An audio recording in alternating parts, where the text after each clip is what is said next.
Yeah, and the funny thing is, if you're trying to stop drinking, you need something better than alcohol. And alcohol's pretty good. Yeah. So you better find something a lot better, man. Yeah, and it is. And then estimable people do estimable things. It's like, yeah, well, you want to figure out something that you're doing with your life that's worth not getting drunk and screwing up. Yeah.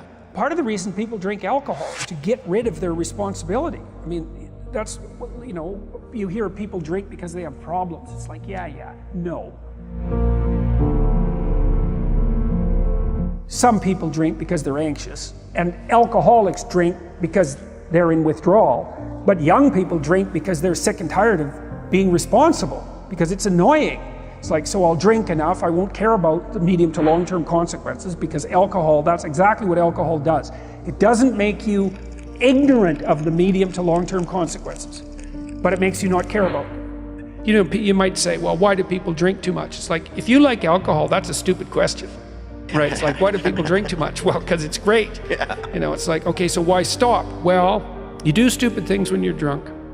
You hurt yourself, you compromise your health, it's really hard on the people around you, you tend to turn into a liar, and it screws up your life. Yeah. It's like, yeah, but it's pretty fun. Yeah, well, it is, but you need something better than that. And what's better isn't being straight and not making mistakes. It's like, that's all prohibition in some sense. What's better is, no, you need an adventure, man. You need to get out there and have something to do. Yeah. And something worth waking up for. And that's the substitute for the addiction. Actually, the addiction is the substitute for that, if truth be known. If you are an effective writer and speaker and communicator, you have all the authority and competence that there is. The best thing you can do is read and write every day. Couple of hours every day. Write about things you find important and see if you can discover what you believe to be true. And that'll build you a foundation. And it's unbelievably practical.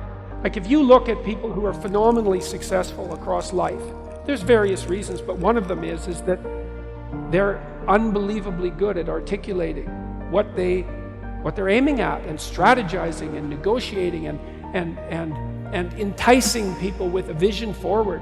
It's like, get your words together, man. That makes you unstoppable. Get your words together.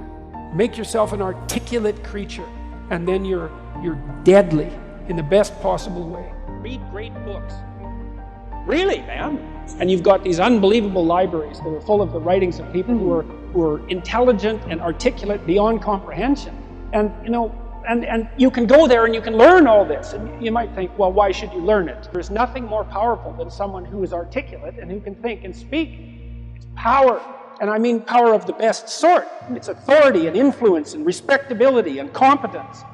And your highest skill is to be found in articulated speech. And if you're a master at formulating your arguments, you win everything. And better than that, when you win everything, everyone around you wins too. Because to transform yourself into, let's consider your transformation into something approximating the logos. It means you shine a light on the whole world. Well, there's nothing more exciting to do than that. There's nothing better you can possibly do.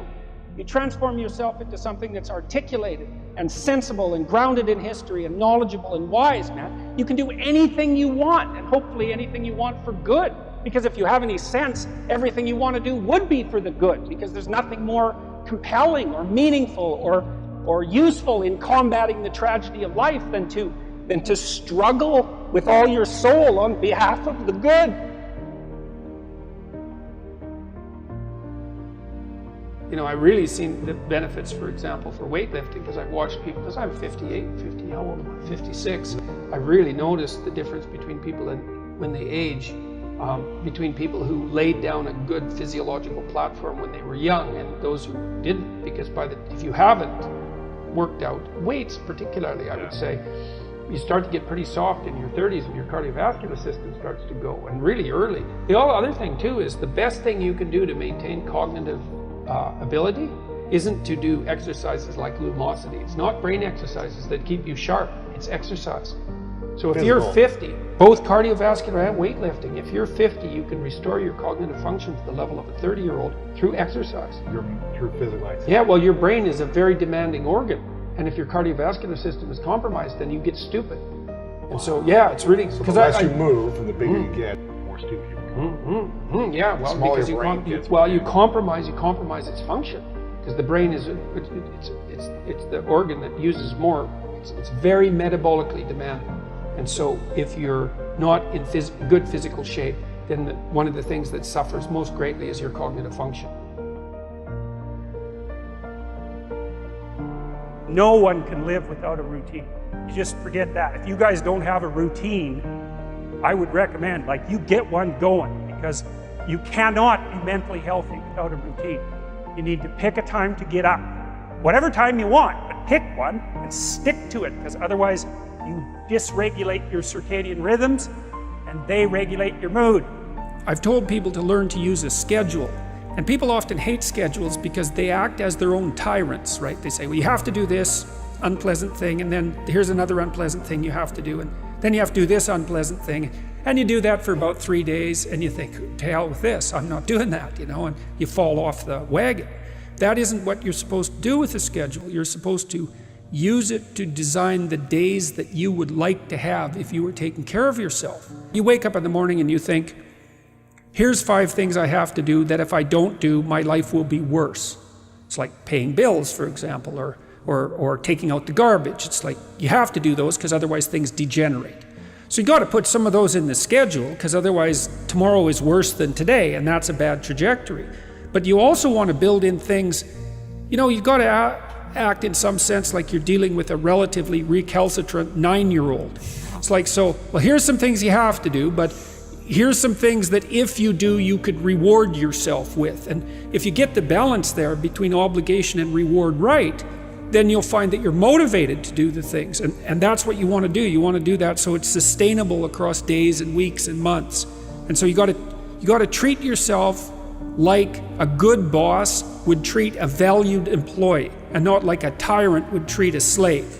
Make friends with a calendar, like Google Calendar or something like that. And I can tell you some tricks about that, because really it is important. And I'm not kidding around about this. So here's one way of thinking about making use of a schedule. Often people are afraid of schedules because they think of them as a trap. You make a schedule and it's like this little prison that you have to live inside, and all you're doing in your schedule is putting down things you have to do or should do, and so there's not a lot of fun in that. And so not only is it a trap or a prison, but it's kind of an unpleasant one. But a way to work with a schedule in a lot more sophisticated way is to think, well, I'm going to plan the next week, say, because you plan it day by day, but we'll take the week as the unit level of analysis. Think, well, I'd like to plan a week I'd like to have. And then your schedule all of a sudden becomes a tool for increasing the quality of your life. And that's a whole different issue.